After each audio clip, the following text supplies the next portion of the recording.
Public Affairs for the Utah Department of Public Safety and the state's COVID-19 response. Welcome to our briefing for Monday, November 23rd, 2020. Today our speakers will include Governor Herbert, Dr. Angela Dunn, the state epidemiologist, Rich Saunders, the interim executive director of the Department of Health, and Taylor Randall, dean of the Eccles Business School at the University of Utah. Governor Herbert.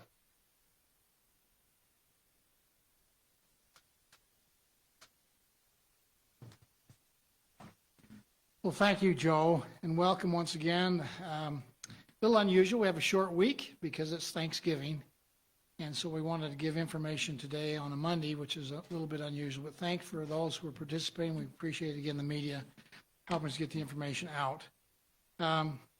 We still are in challenging times. I'm sure that's not a surprise to anybody as we see the case counts continue to, we're kind of leveling off a little bit now, but still way too high.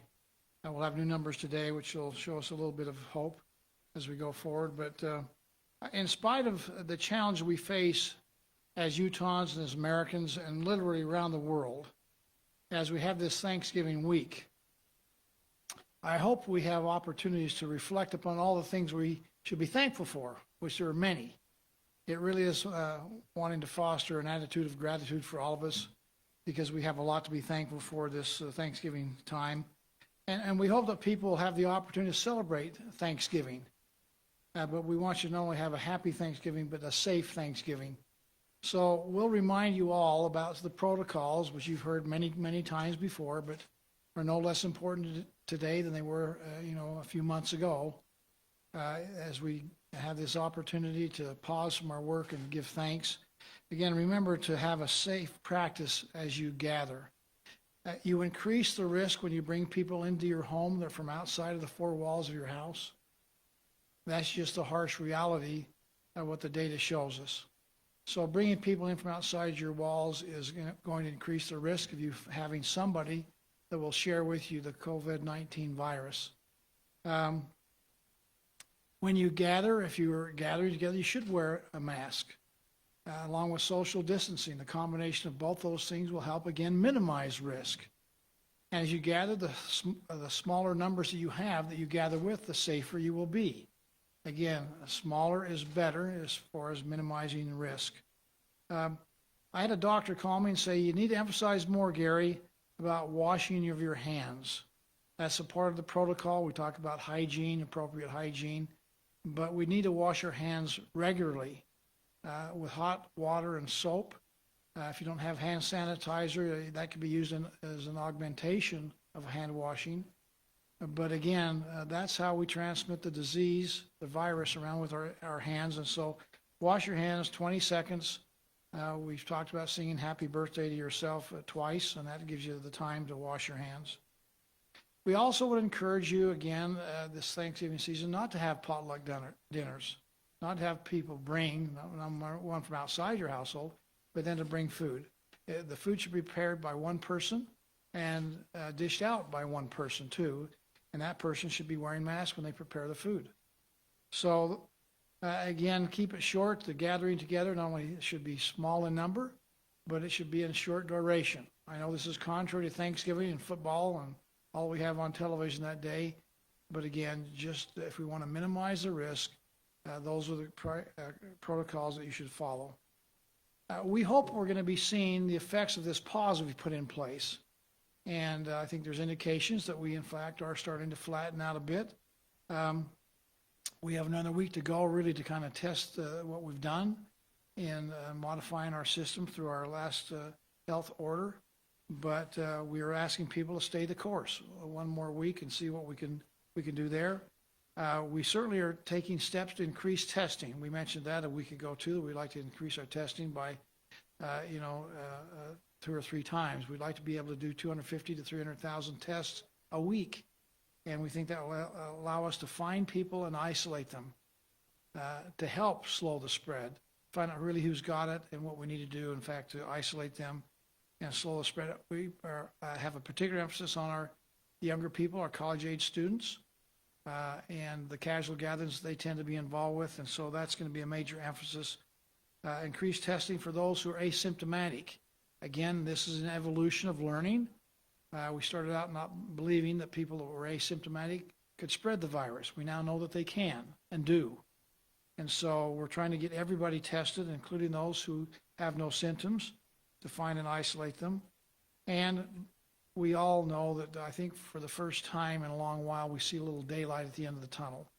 The fact that we have now vaccines which are made available, are going to be made available in the next couple of weeks, that have 95% effectiveness when it comes to vaccinating us against COVID-19. That should give us hope as we see some daylight at the end of the tunnel as we're moving forward.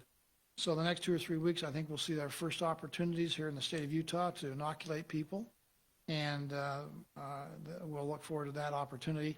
That will be kind of a crescendo, so as we get into the spring of next year, 2021, around, I think, probably around March, April, we'll see the vaccine being made available to all in the general population.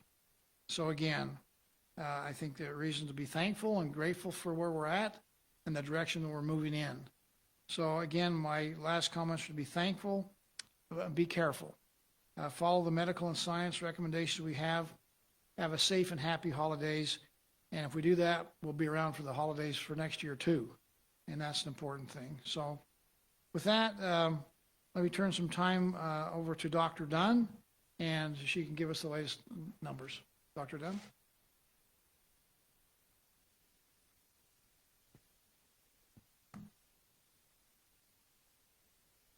Good morning. Our 7-day rolling average of new cases is now at 3,349. This measure continues to increase throughout our state. Our rolling day percent positivity is 23.6%. And this measure is actually starting to see some stabilization as a result of the increased testing we're doing across the state. We continue to encourage all who need a test to get one. But I also want to note that everyone who wants a test can now get one by going to testutah.com. Even if you don't have any symptoms or you haven't been a close contact, you can now go to testutah.com and schedule a test. And now I'm going to turn the time over to Rich Saunders, who has information about new public health orders.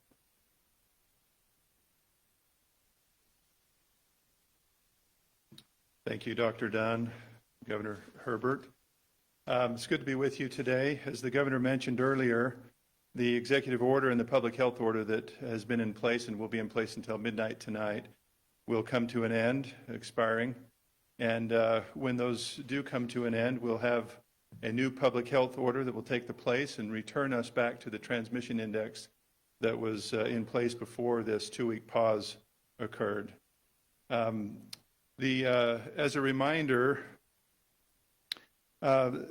each week the counties are placed in a high or moderate or low transmission level based on the specific data about the spread of the COVID-19 virus in their communities. We consider, again, a 14-day case rate, a 7-day positivity rate in each county, and then a 7-day statewide ICU utilization to determine what level a county is placed in. And at midnight tonight, when the transmission index is re-implemented, 26 of the 29 counties in Utah will be placed in the high transmission category. 3 counties, Daggett, Paiute, and Rich, will be in the low transmission category. The system, the transmission index system, should be familiar with most, but there's some changes that and some nuances that I will discuss with you now, in addition to just reminding each of us of some of the main areas that need to be paid attention to in the transmission index. First of all, as the governor mentioned, masks continue to be required in all counties across the state, regardless of the transmission level. Masks are to be worn in public indoor settings and outdoors when physical distancing is not feasible. Social gatherings, again, as the governor stated last week and again today, we're trying not to prescribe how many people should be in your individual home. We want to leave that to your discretion.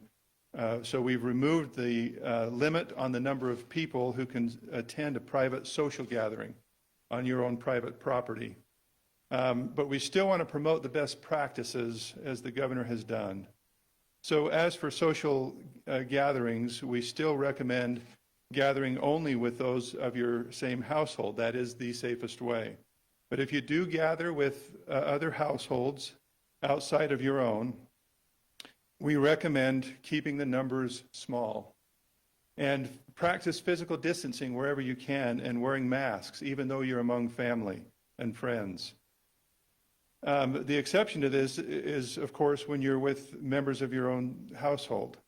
We also suggest, for example, that you kind of think through the numbers of people that would attend social gatherings. For example, in high transmission areas, you might consider 10 as a number, 10 or fewer. And in low transmission areas, we might consider 50 or fewer. The key there is to just remember that smaller numbers are safer events. Just a reminder that in restaurants and bars, in high transmission counties, 6 feet distancing is required between parties, and masks are to be worn at all times unless eating or drinking, and alcohol sales must stop also at 10 p.m. Public gatherings, these are the larger gatherings that have an event host, like theaters and sporting events, weddings, entertainment venues.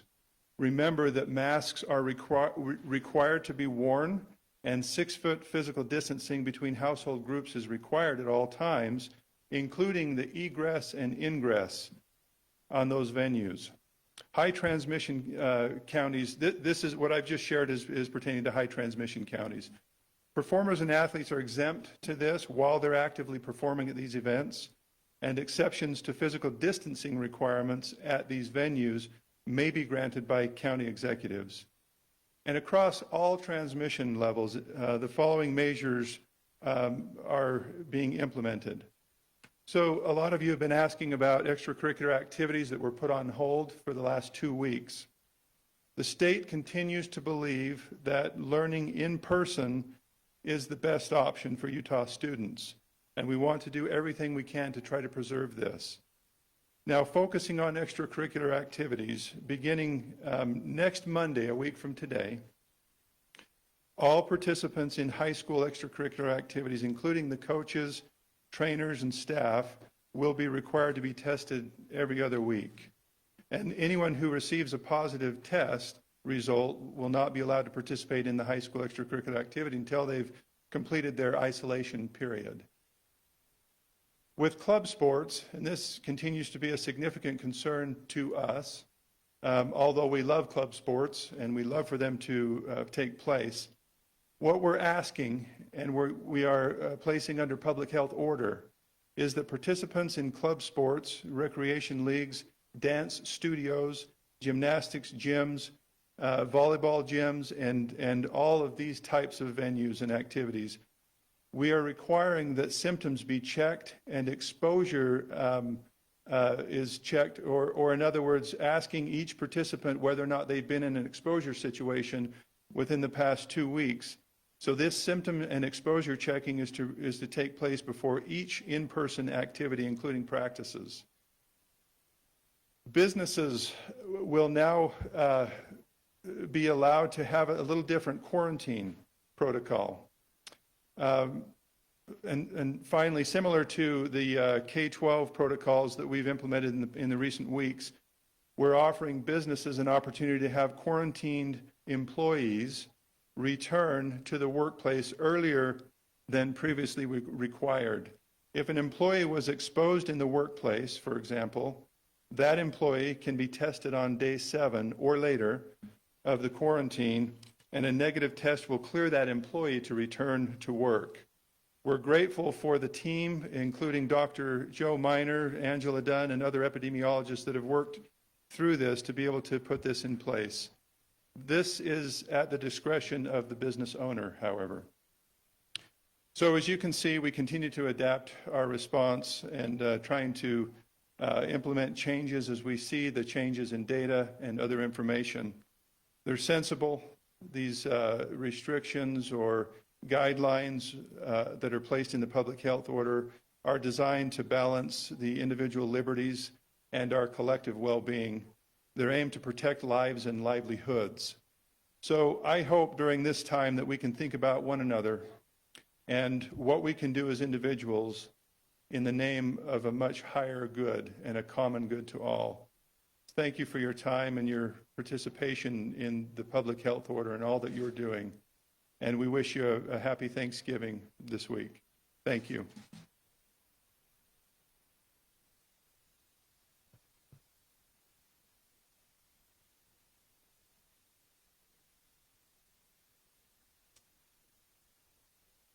Well, good morning, everyone. As we see a surge of COVID cases across the nation, people continue to be worried about the state of our economy, and particularly the strength of the economy of the state of Utah. We're fortunate our economy continues to outperform much of the nation. However, over 67,000 Utahns remain out of work. Our economy on a year-on-year basis still exhibits some contraction. And finally, our CARES Act stimulus funds are nearly all spent. So even in one of the best performing economies in the nation, I think we should view our economic health as relatively fragile. We really got to focus on continued vigilance on the health side, but we've also got to continue to focus on protecting our businesses and our economy. Today, however, we come to you with some good news to share. We've always known for months that wearing masks is quite helpful to the health of our community. Today, we also can report on some findings that suggest that mask wearing is also good for our economy. Now, that's a pretty big deal because we've got to find a way to bridge the health of our economy between now and when vaccines are widely distributed. Said another way, mask wearing creates a triple play. It reduces COVID spread in our communities, but it also increases consumer mobility in stores and restaurants and also increases consumer spending. Well, how do we know this? Some researchers at the Mariner S. Eccles Institute of Economics and Quantitative Analysis at the David Eccles School of Business have analyzed all 3,142 U.S. counties and the mask orders that were put in place in those counties. Their findings are as follows. First, COVID-19 cases decrease after these mask orders are put in place. Second, the combination of low case counts and mask requirements actually increase consumer activity in the economy, and we see that in two measures. First, we see that consumer mobility increases as they visit more stores, and second, we also see that spending increases in these counties. The final and very important policy finding to note is that state mask mandates are the key to this, whereas county mandates do not have near as much effect. So what are the recommendations then, and what does it mean for state policymakers? First, we now have some significant evidence that health and economics go hand in hand. At the core of this relationship is mask wearing and consumer confidence. There appears to be an increased ability for consumers to engage in our economy if they feel safe and they are wearing masks. Second, the statewide mask mandates play a real key role in this, right? We see that in the cases of statewide mandates, we get the triple play. We see reducing COVID cases, increased mobility, and also increased consumer spending. That is not the case if a county goes it alone. So I guess in conclusion, I'd echo our governor's sentiment and when he provided this following call to action. Mask up, Utah, both to protect our health and our businesses and our jobs. At 1:30 today, a faculty member from the Eccles School of Business, Nathan Siegert, and one of the lead researchers on this study will be available to explain his findings in greater depth. Thank you.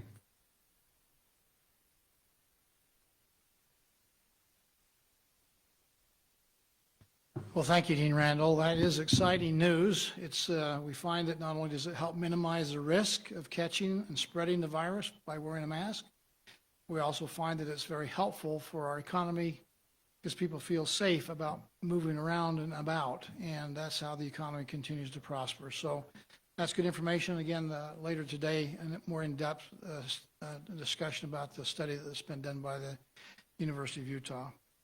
Dr. Dunn and Director Saunders, we appreciate your comments too. With that, we'll just turn it open for some questions for a few minutes here.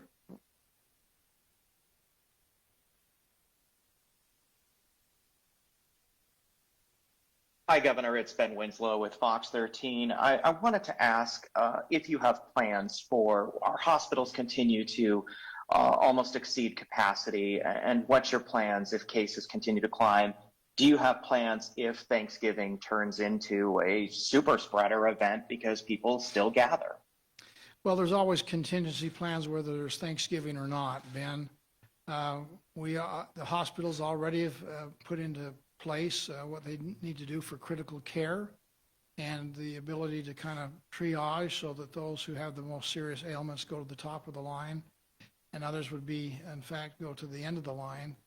I don't like the prospects of that happening, but clearly, as you've pointed out, we're kind of at the full occupancy rate when it comes to ICU beds. We have other beds which are not ICU beds, which are available, and that people will get care. They just won't have as good of care. And so that behooves all of us then to take this seriously and to do our part. I think people have been responding to what we've put down as good practices. I think there are more people wearing masks than ever before. I think people are more conscious of social distancing and good hygiene, and I hope that continues. And we all really need to stay the course and not, relax here because we are at critical stage. Now, again, the next, 4 or 5 months is going to be critical if we continue to practice these protocols, because then the vaccine will come in. It'll overlap as far as receiving the vaccine, but we can't say, we got the vaccine, now we can quit doing these other things. It's going to take us probably till the summer of next year, I believe, based on the expert opinions of the medical advice that we're receiving here in Utah and really from the CDC and others. We need to continue to practice protocols, and then hopefully we'll turn 2021 into a recovery year by this coming summer. I really think that's possible. But again, we all need to still do our part and not relax. Next question.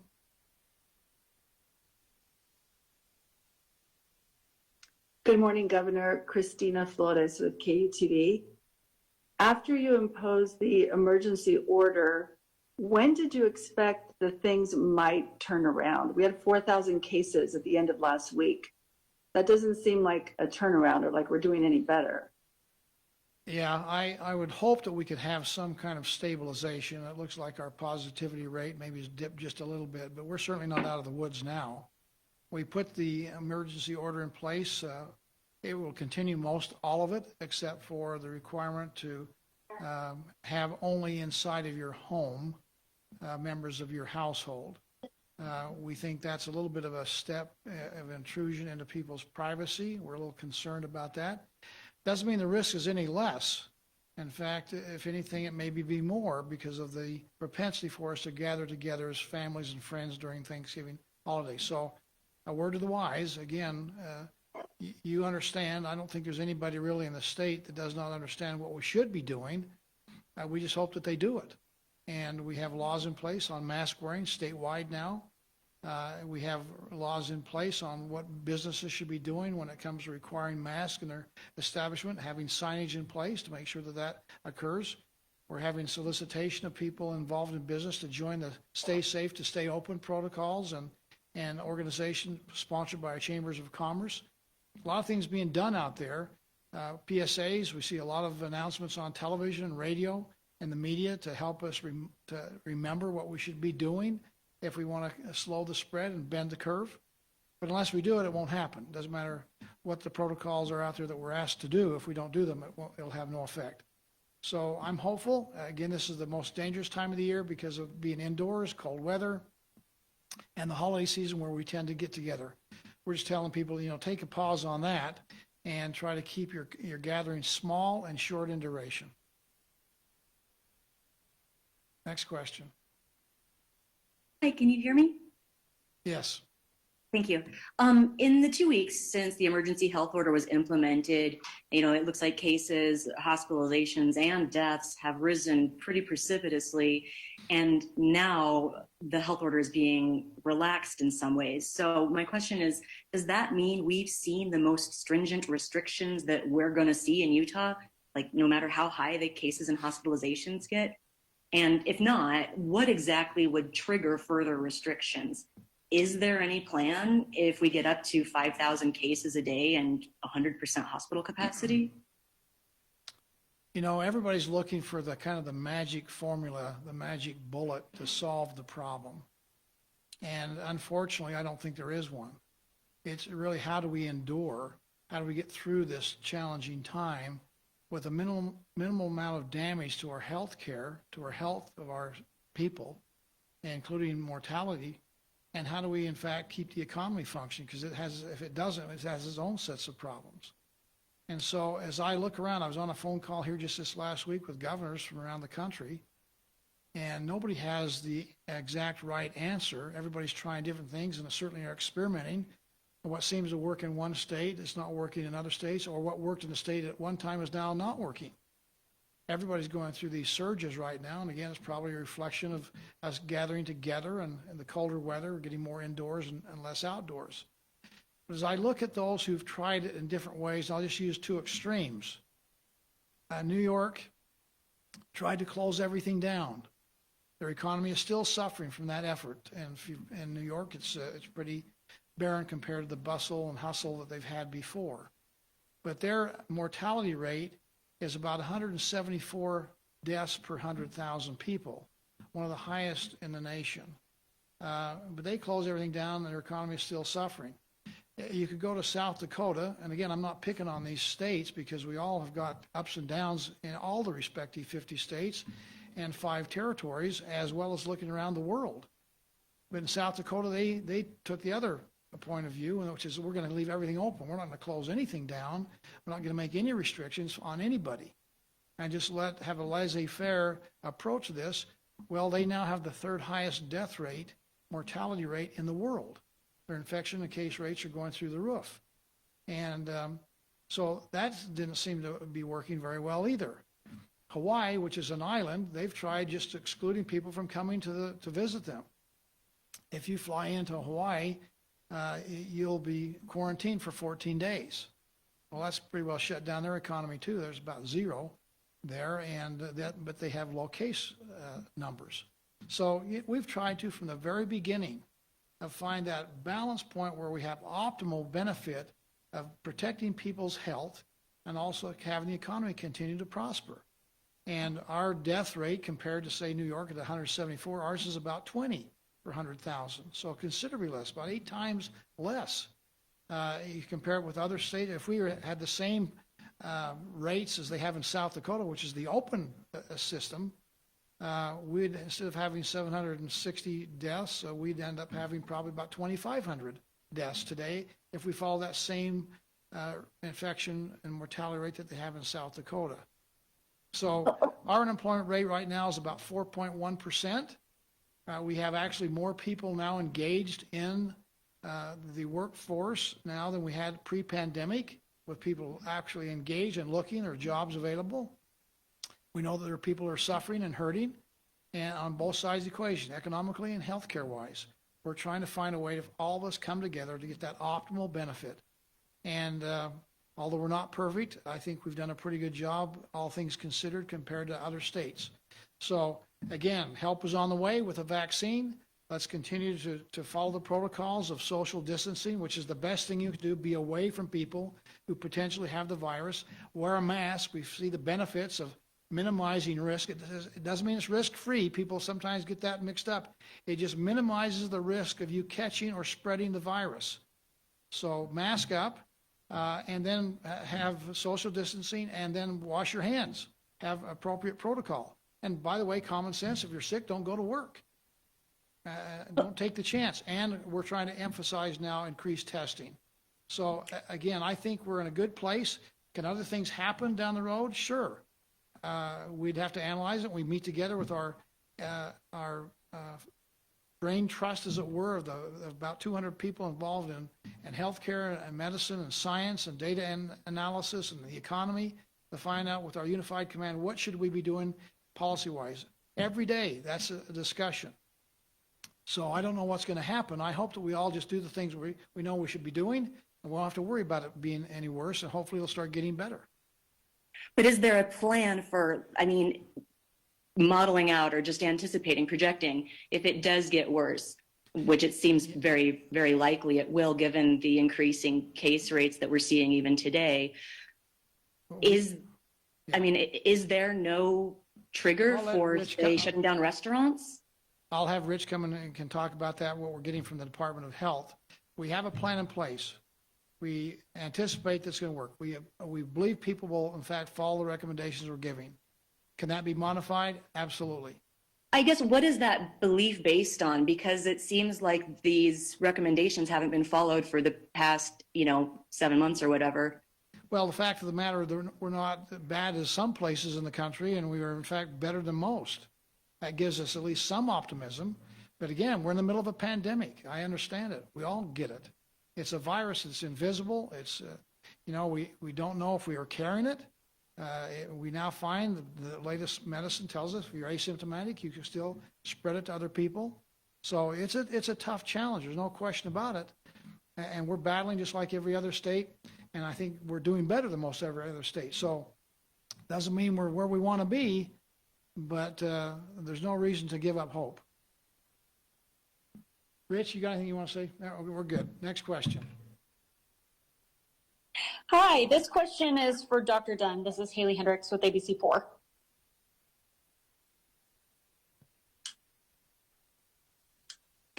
Okay, so over the weekend, Dr. Dunn, you posted a link online to a COVID-19 risk assessment tool that Utahns can use to see the chance a person may have the virus, specifically at a gathering.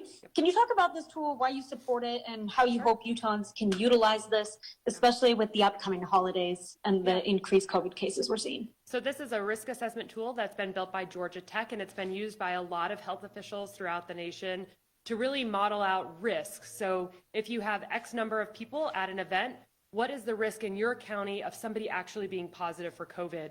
And they update these numbers daily and the risk daily based on how many cases we report. So it's a really good tool to understand, for example, if you live in Salt Lake County and you have 15 people coming over for Thanksgiving, there's over a 50% chance that one of those individuals will have COVID, which then, of course, it magnifies the ability for COVID to spread beyond that group of 15 and into the community. And impacting our holidays throughout the winter and school returning in January and our businesses, et cetera. So I really encourage individuals, if you're thinking about going to an event or having an event at your home for the holidays, looking at that tool, using it for how many people are going to be at your event, what county you live in, and it'll really help you really understand, hopefully, that risk of somebody having COVID at that event. Thank you very much. Sure.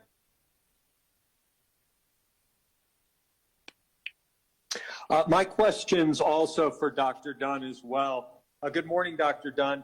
First of all, with the hospitalizations the way that they are right now, what is this holiday going to look like in our hospitals?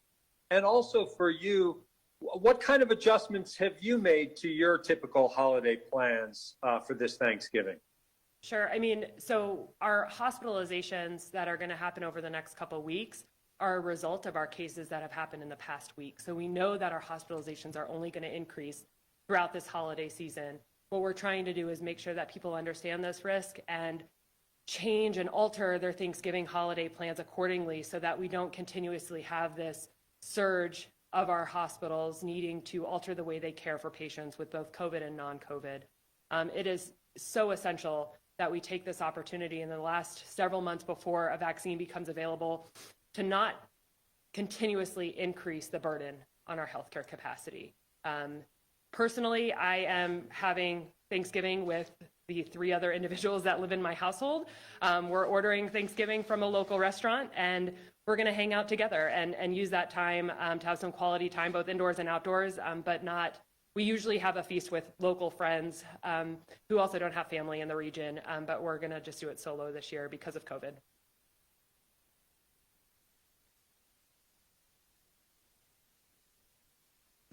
Hi, it's Ashley Imlay with the Deseret News. So kind of going back to what we've been talking about, the Utah hospital leaders have asked people not to gather for Thanksgiving with those outside of their household. Why lift the gathering restriction now? And can hospitals sustain an influx of cases while they're already overwhelmed?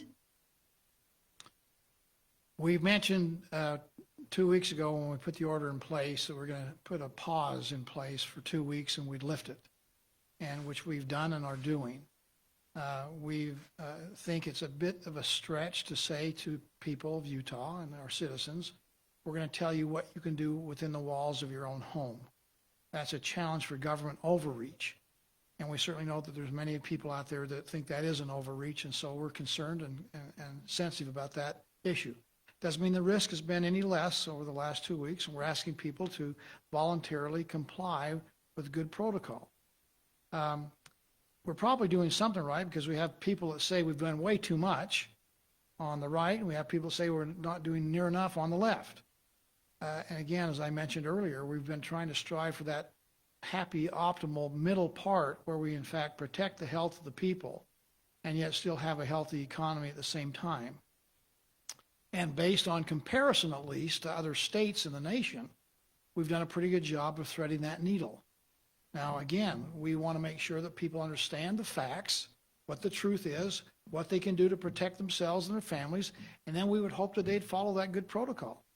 Wear the mask. We have people still refusing to wear a mask, and yet we find that not only does it help protect and slow the spread and minimize risk, it also helps open up the economy. We have people out there saying that the mandates actually have been harmful, but we find that the mandates we put in place actually now by study and research are actually helping to open up the economy and in fact having people have a good quality of life in spite of the pandemic. Now we can all do better. It's really an individual responsibility for all of us to do the best we can. And if we'll take that responsibility, I think we can have greater success. And I'm hopeful that that's what's going to happen. We're learning as we go. And again, more and more people of Utah are taking on that responsibility to follow the good recommendations of our medical experts. Thank you. This is Chris Reed with St. George News. I have one question for Director Saunders and one question for Dean Randall. For Director Saunders, the return of the transmission index. Before, we were talking about not recommendations, but requirements about gatherings. Now we're talking about recommendations. So I guess just to help me understand, what's really the difference between being high, moderate, and low at this point? I mean, does it have any teeth? And for Dean Randall, concerning the study, you mentioned about state rather than county mandates having more of an effect. Did you determine about enforcement of those state mandates? In other words, if a mask mandate has more enforcement, does it have more effect? Does it make any difference? If you guys can address that. So in response to your first question regarding differences between high, moderate, and low as it pertains to social gathering recommendations versus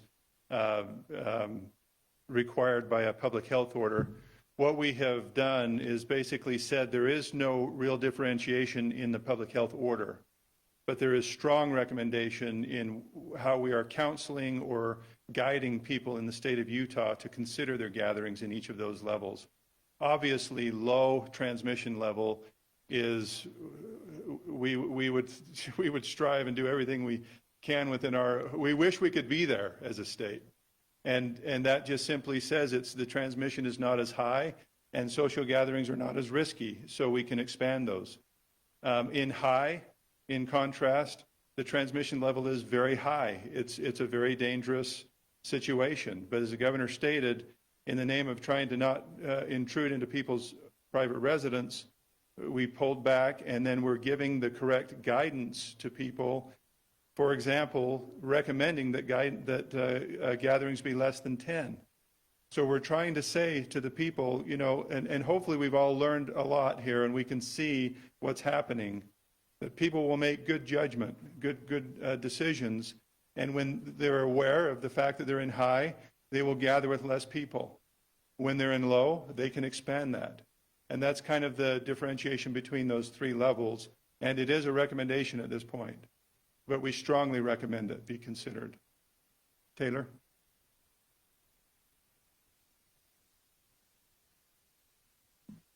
Just to repeat the question to make sure I've got it right, you wanted to know whether or not there was a distinguishing between enforcement in those counties that had mandates. Well, not even the counties, but the states. In other words, does it make any difference if, let's say, there's less enforcement from a state perspective, or if it's just basically the hope that people do the right thing? Yeah. So the researchers will be on at 1:30 to explain if they've looked at those nuances. To my knowledge, the study looks at whether or not there was a mandate put in place in those states. You would naturally guess that there is a variance in the compliance and the enforcement of that mandate, and there would be some hope that that would kind of on average tell you what the effects were. So I think the researcher will be able to speak to that more precisely this afternoon.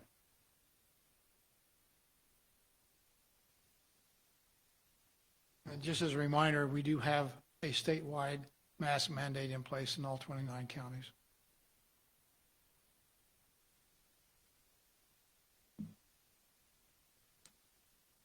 Hey, so I have a brief question for Governor Herbert and then one for Dr. Dunn. I'm interested to know what the governor's Thanksgiving plans are.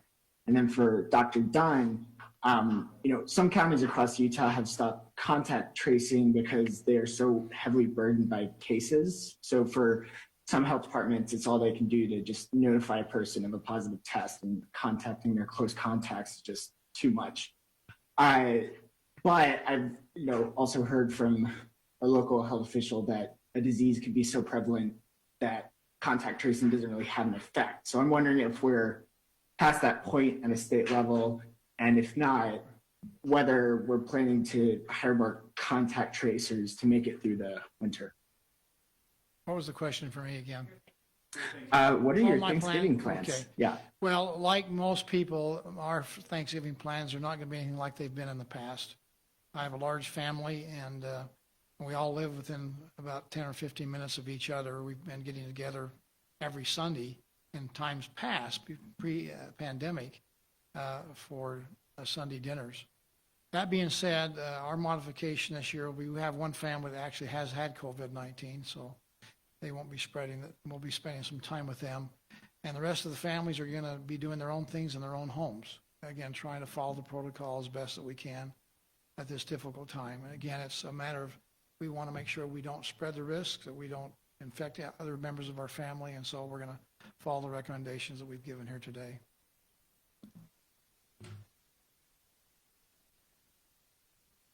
So with regards to contact tracing, when we have thousands of cases every day with more people being out and about, each individual case is having more and more contacts and makes it very difficult to follow up in a timely manner for our local health departments and also our state health department. We are continuously hiring new contact tracers and building up that capacity. There definitely comes a point where we have to have a measured approach with individual behaviors to limit the number of contacts in addition to contact tracing, so that contact tracing is more efficient when each case has less contacts. So that's why it's so important to limit the number of close contacts we have each as individuals, so that the risk of spread to anybody else is much lower, and it allows contact tracing to be much, much more efficient. But we are looking for ways to bring technology into our contact tracing process, and constantly looking at ways to reprioritize contact tracing to make the most of it, given these hard times and the increase in cases. Thank you.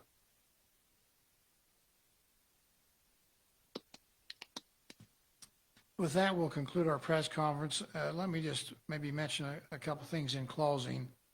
As we have this Thanksgiving holiday time, it's easy for us to be glum, and again, there's reasons to be glum. It's a tough time for us all. But I do think back in terms of that first Thanksgiving when the Pilgrims came and the Mayflower landed at Plymouth Rock. And I happen to have a grandfather, his name was John Howland, was on that ship. And 102 members, of which 45 of them died that first winter. They were in a bad place where the land, they had malaria. and they got sick. It was a challenging time. 45 of the 102 died. My grandfather survived, actually married another member, Elizabeth Tilley, that was on the ship too, that became husband and wife and is part of my progenitors that I have great love and appreciation for their sacrifice, what they did, and I'm thankful for them. The next year, it started the recovery, and as you all know, the first Thanksgiving, we had 90 members of the local Native American tribe there that shared that first Thanksgiving with them, helped the pilgrims get through that tough time, and started this kind of annual event of when we get together at harvest time and celebrate the bounties that life has given to us and the ability to work together, really, as exemplified by that first Thanksgiving. I see some similarities for us today as we are going through some troubled times. We've had really challenged with this epidemic, this pandemic that's gone around the world, and still wondering, what the solution is as we look for answers. I think we're finding some of them. We're, I think, learning as we go, but still we're in the depths of this challenging time, even though we see a little daylight at the end of the tunnel. I would hope that all of us take the opportunity to be thankful for the many blessings we do have, for being members of this great country as Americans, and I think the greatest state in America here in Utah, where we have a lot of good people. I know I'm thankful for the doctors and the healthcare specialists who are spending extra time, overtime, and trying to help us find a way to heal people, to protect their health and help people recover. I'm grateful for people that are wearing masks. I hope all of us will kind of understand the importance of what we can do to contribute to the slowing the spread and minimizing risk by wearing the mask. I'm grateful for those who are doing that, finding a way to contribute to the solution, not being just a critic on the sidelines, being part of the problem. I appreciate the researchers and the scientists out there trying to find a way, and we now have a vaccine. A couple of them, maybe more on the way. We ought to be thankful for that. I appreciate the business people who are struggling out there and are trying to find a way to survive, and some even thrive during this challenging time. And the results of their efforts are we have this low unemployment rate, one of the lowest in the nation, fourth or fifth lowest in the nation at 4.1% unemployment rate. Many are still in double digits. So the fact that our business people are finding ways to innovate, ways to adapt, and find better ways for success through this, something we should all be thankful for. They're being creative and innovative and finding ways to survive. And certainly I would like to say that I'm grateful for our teachers.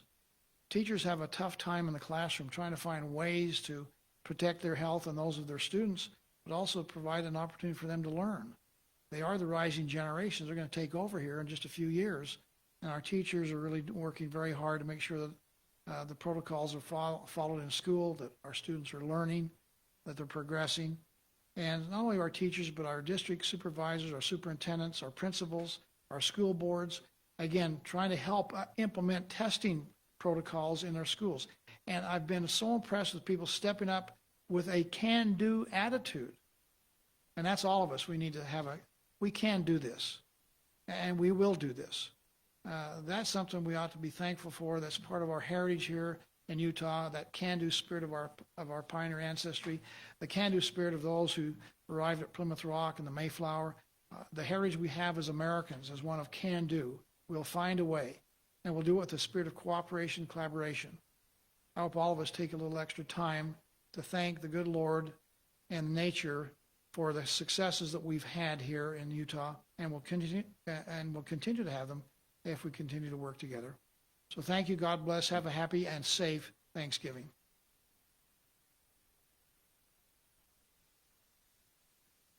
All right, this will conclude our briefing. Thank you for all your attendance for our interpreters in Spanish and American Sign Language. As a reminder, we have posted the new page with the transmission indexes live at coronavirus.utah.gov. Thank you very much.